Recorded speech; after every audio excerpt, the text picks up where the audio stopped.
जय हिंद, नमस्कार साथियों। स्वागत है आपका यूट्यूब के चैनल भाषा गणित में। आज हम कक्षा 10 का अगला टॉपिक अभाज्य गुणनखंड विधि द्वारा संख्याओं का मासा एवं लासा ज्ञात करेंगे। मासा एवं लासा ज्ञात करेंगे। जैसे सबसे पहले देखेंगे लासा किसे कहते हैं। लासा का मतलब लघुत्तम समापवर्तक। जैसे संख्याएं दी गई हों 2, 4, 6। 2, 4, 6 के अभाज्य गुणनखंड करेंगे तो 2 का अभाज्य गुणनखंड होता है 2। 4 का कितना होगा 2 गुणते 2। 6 का कितना होगा 2 गुणते 3।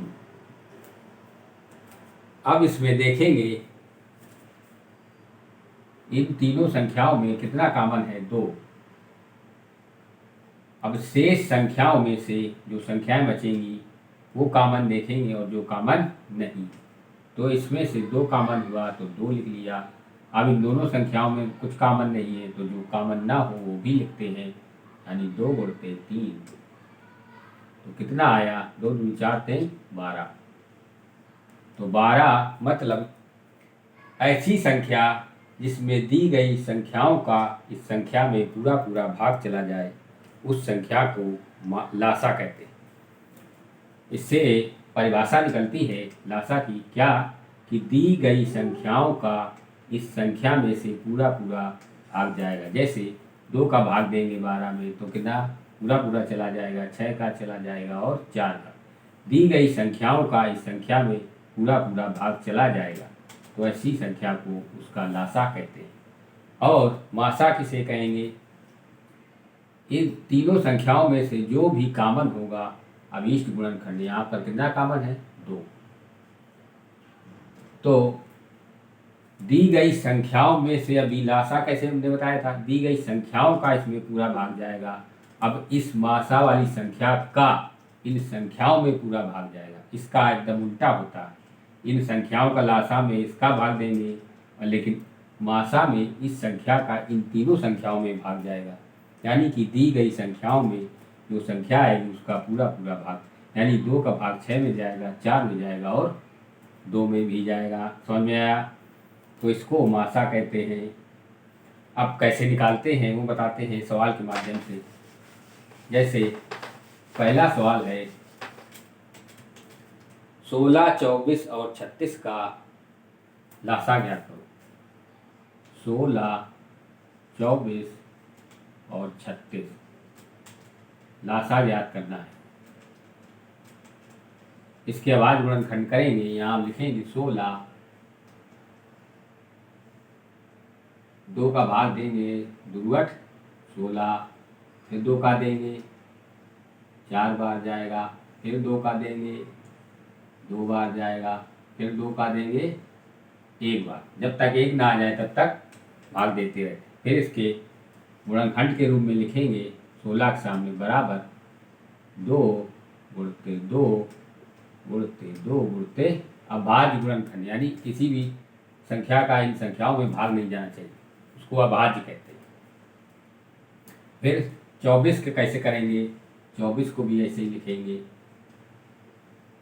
2 का भाग देंगे 12 बार जाएगा, फिर 2 का देंगे 6 बार जाएगा, फिर 2 का देंगे 3 बार जाएगा, फिर अब 3 का देंगे 1 बार। जब तक 1 ना आ जाए तब तक देते रहते।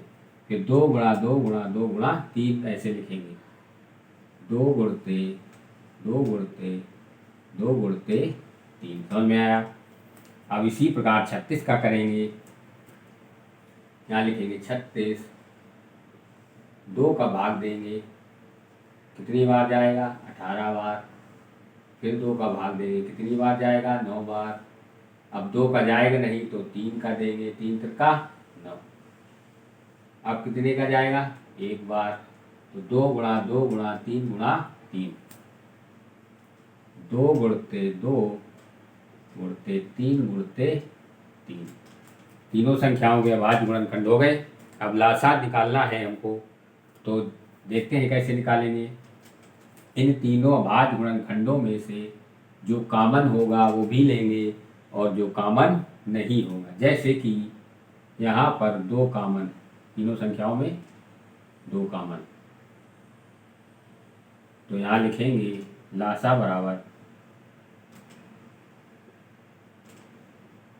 दो कामन। अब इसके बाद एक ये दो कामन, इसको लिख लिया। फिर इसके बाद देखेंगे कि इन तीनों संख्याओं में कोई भी कामन नहीं, तो अब दो दो संख्याएं लेंगे। तो अब देखते हैं 16 और 24 में दो कामन, 16 और 24 में दो कामन, तो यहाँ लिखेंगे दो। अब इस दोनों संख्याओं में से हो गया, अब इन दोनों संख्याओं में से तीन कामन, तो तीन लिख लेंगे। अब जो कामन नहीं होगा उसको भी लिखेंगे, तो ये दो बचा और तीन बचा। समझ में आया? अब इसका गुणा करेंगे, कितना आया, दो दूनी चार, दूनी आठ, दूनी 16 और गुणते तीन तका 9, 16 नौया 144। तो इन तीनों संख्याओं का अभीष्ट लासा 144। अब देखो, दी गई संख्याओं का इस संख्या में पूरा पूरा भाग जा रहा है। हमने बताया था दी गई संख्याओं का इस संख्या में पूरा भाग जाएगा तो वही उसका लासा होगा। अब मासा कैसे निकालेंगे, इसी संख्या से देखते हैं मासा। समझ में आया? ये हो गया लासा। अब इसी से मासा देखते हैं। मासा बराबर केवल जो कामन होगा उसी को मासा कहते हैं। कामन क्या है यहाँ पर, दो कामन, तो लिखेंगे दो। यहाँ पर क्या कामन, दो कामन। समझ में आया? अब तीनों में से कुछ कामन नहीं है। समझ में आया?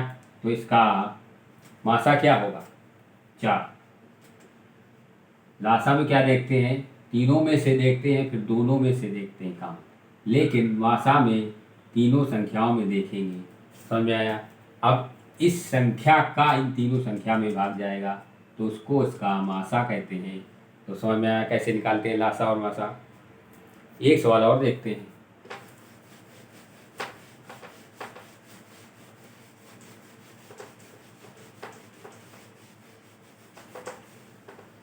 एक सवाल है, 12, 15 और 21 का मासा और लासा। 12, 15 और 21। तो सबसे पहले हम 12 के अभाज्य गुणनखंड करेंगे। 2 का भाग देंगे 2 छंग 12, 2 का भाग देंगे 2 तिहाई 6, 3 एकम 3। तो इसके नीचे लिखेंगे, इसको ऐसे लिख लेते हैं 12, 15, 21। 12 के सामने लिखेंगे 2 गुणते 3। 15 का देखेंगे 3 का भाग जाएगा पूरी बार, इसमें 5 का जाएगा, यहाँ लिखेंगे 3 गुणते 5। 21 का देखते हैं, 3 का भाग जाएगा 3 सते 21, फिर 7 का भाग जाएगा, तो 3 गुणते 7। कहता है संख्याओं का लासा और मासा ज्ञात करो। सबसे पहले लासा ज्ञात करेंगे। तीनों में से कौन सी संख्या कामन है, 3 कामन, तो लासा बराबर 3। अब जो कामन है वो तो लिखेंगे और जो कामन नहीं है वो भी लिखेंगे। तो 3 कामन लिख लिया। अब 2 गुणते 2, फिर 5 गुणते 7।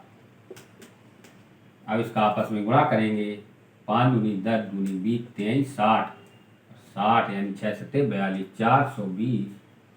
इसका 20 लासा होगा 420। समझ में आया? अब इसका मासा कैसे ज्ञात करेंगे, तो मासा बराबर मैं बताया था जो भी कामन होगा तीनों संख्याओं में वही इसका मासा होगा। तीनों संख्याओं में केवल 3 ही कामन है, तो अभीष्ट मासा बराबर 3। समझ में आया? एक सवाल और देखते हैं।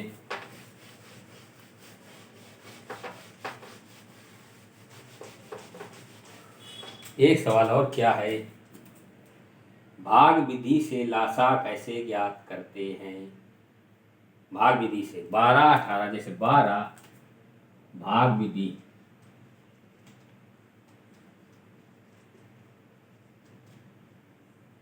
से लासा 12 18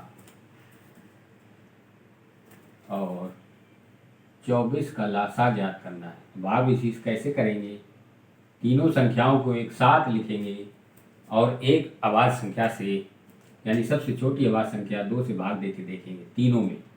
तो 2 का भाग 12 में देंगे, 2 छंग 12, फिर 18 में देंगे, 2 नहीं 18, फिर 24 में देंगे तो 12 बार जाएगा। फिर ऐसी संख्या लेंगे जो तीनों में भाग चला जाए, तो 2 का जाएगा नहीं, 3 लेते हैं, 3 दूनी 6, 3 तिरका 9, 3 चुको 12। अब 2 लेंगे, 2 का भाग देंगे, 1 बार जाएगा, 2 का 3 में जाएगा नहीं तो इसको ज्यों का त्यों लिख देंगे। और 4 का भाग देंगे, 2 का 4 में देंगे तो 2 बार जाएगा। अब जब तक ऐसा करेंगे जब तक 1 ना आ जाए। अब 3 का देंगे, फिर 2 का देंगे, 3 का जब देंगे 1 तो 1 ही रहेगा, 3 एक कम 3 इसमें जाएगा नहीं तो इसको ऐसे ही लिखेंगे। फिर 2 का देंगे, 2 एक कम 2, जब तक 1 ना आ जाए। तो इस संख्याओं का अभीष्ट लासा क्या होगा, सभी का आपस में गुणा करेंगे। 2 गुणा 2 लासा बराबर 2 गुणते 3, 2 गुणते 3 गुणते 2 गुणा 3, फिर गुणा 2, सबका गुणा कर लेंगे। 2 3 6 दूनी 12, 3 36 दूना 72। इन संख्याओं का अभीष्ट लासा क्या आया, 72। तो समझ में आया होगा। आज अभाज्य गुणनखंड विधि द्वारा संख्याओं का मासा लासा बताया और भाग विधि से भी आपको मैंने लासा सिखाया। तो आशा करता हूँ आप लोगों को समझ में आया होगा। अब अगले दिन अगले टॉपिक के साथ, तब तक के लिए धन्यवाद।